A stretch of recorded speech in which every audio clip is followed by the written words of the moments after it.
नमस्कार दोस्तों, आज हम बात करेंगे भारत के अंतरिक्ष कार्यक्रम के अगले पड़ाव की, इसरो की आने वाली बड़ी मिशनें। हम जानेंगे कि किन मिशनों पर काम चल रहा है, उनका उद्देश्य क्या है, उनसे हमें क्या उम्मीदें हैं और किन चुनौतियों को पार करना होगा। तो चलिए शुरू करते हैं। भारत ने पिछले कुछ दशकों में अंतरिक्ष में शानदार प्रगति की है। चंद्रयान 3, आदित्य L1, अनेक उपग्रह लॉन्च आदि। अब इसरो ने अपनी क्षमताओं को और आगे ले जाने का लक्ष्य रखा है। न सिर्फ पृथ्वी निरीक्षण या संचार उपग्रह, बल्कि मानवीय मिशन, चंद्र और ग्रहों की खोज और अंतरिक्ष में दीर्घकालिक उपस्थिति की ओर। इन मिशनों से न सिर्फ वैज्ञानिक ज्ञान बढ़ेगा, बल्कि भारत का वैश्विक अंतरिक्ष भूमिका भी मजबूत होगी। कुछ आने वाले मिशनों को देखेंगे, उनका उद्देश्य, समय रेखा और चुनौतियाँ, जिनमें पहला है गगनयान 1 मानव परीक्षण मिशन। यह इसरो को मानवीय अंतरिक्ष उड़ान कार्यक्रम का पहला चरण है। इसमें एक बेपुलिसल मानवयुक्त परीक्षण अंतरिक्षयान भेजा जाएगा, जिसमें व्योमत्रा नामक रोबोट होगा, जो मानव की तरह जीवन समर्थन प्रणालियों को टेस्ट करेगा। इनका लक्ष्य है मानव उड़ान के लिए पहले टेस्ट मिशन के रूप में भविष्य में पूर्ण मानव मिशन की तैयारी। इसमें मानवयुक्त उड़ान का सुरक्षा, जीवन समर्थन प्रणालियों का विश्वसनीय होना, लॉन्च और चक्र का समायोजन। इसकी समय रेखा 2025 के अंत तक की बात की गई है। दूसरा है निसार, संयुक्त पृथ्वी अवलोकन मिशन। यह एक संयुक्त मिशन है national aeronautics and space administration NASA और इसरो का, जिसमें एक द्विआवर्ती सिंथेटिक अपर्चर रडार उपग्रह पृथ्वी की सतह, बर्फ तथा वनस्पति आदि का निरीक्षण करेगा।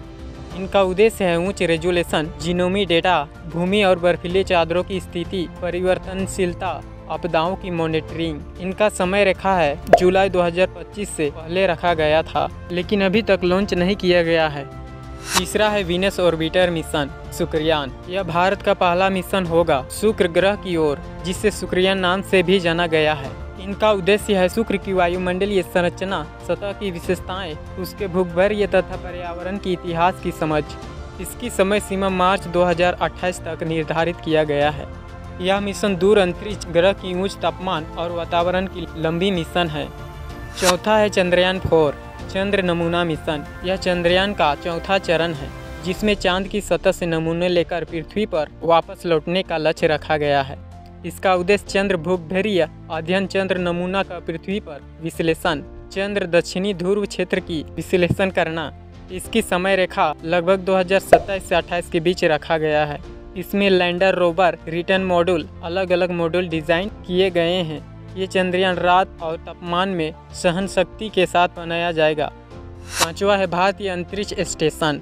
इसरो का लक्ष्य है अपने देश का एक अंतरिक्ष स्टेशन हो, जहां मानव अंतरिक्ष यात्री 15 से 20 दिन तक रह सकेंगे। इसे 2028 से 35 तक के बीच में पूरा करने का लक्ष्य रखा गया है। ये भारत की मानव अंतरिक्ष उपस्थिति को मजबूत करना, माइक्रोग्रेविटी को शोध करना, अंतरिक्ष राष्ट्रीय सहयोग शामिल है। दोस्तों, ये मिशन न सिर्फ अंतरिक्ष की चुनौतियों से जूझने का प्रयास है, बल्कि हमारे रोजमर्रा के जीवन में बदलाव लाने का माध्यम भी है, जैसे बेहतर मौसम पूर्वानुमान, आपदा प्रबंधन, पृथ्वी संसाधन की बेहतर समझ। भारत की अंतरिक्ष तकनीक में आत्मनिर्भरता बढ़ेगी, जो न सिर्फ गर्व की बात है, बल्कि आने वाली पीढ़ियों के लिए अवसर भी है। ये मिशन वैश्विक वैज्ञानिक समुदाय के लिए सहयोग का मंच भी है, जैसे निसार में नासा और इसरो का सहभागिता। इससे मानवयुक्त मिशन में जीवन समर्थन, सुरक्षा, लॉन्च वाहन की विश्वसनीयता, बजट और समय रेखा मिशन अक्सर निर्धारित समय से आगे निकलेंगे।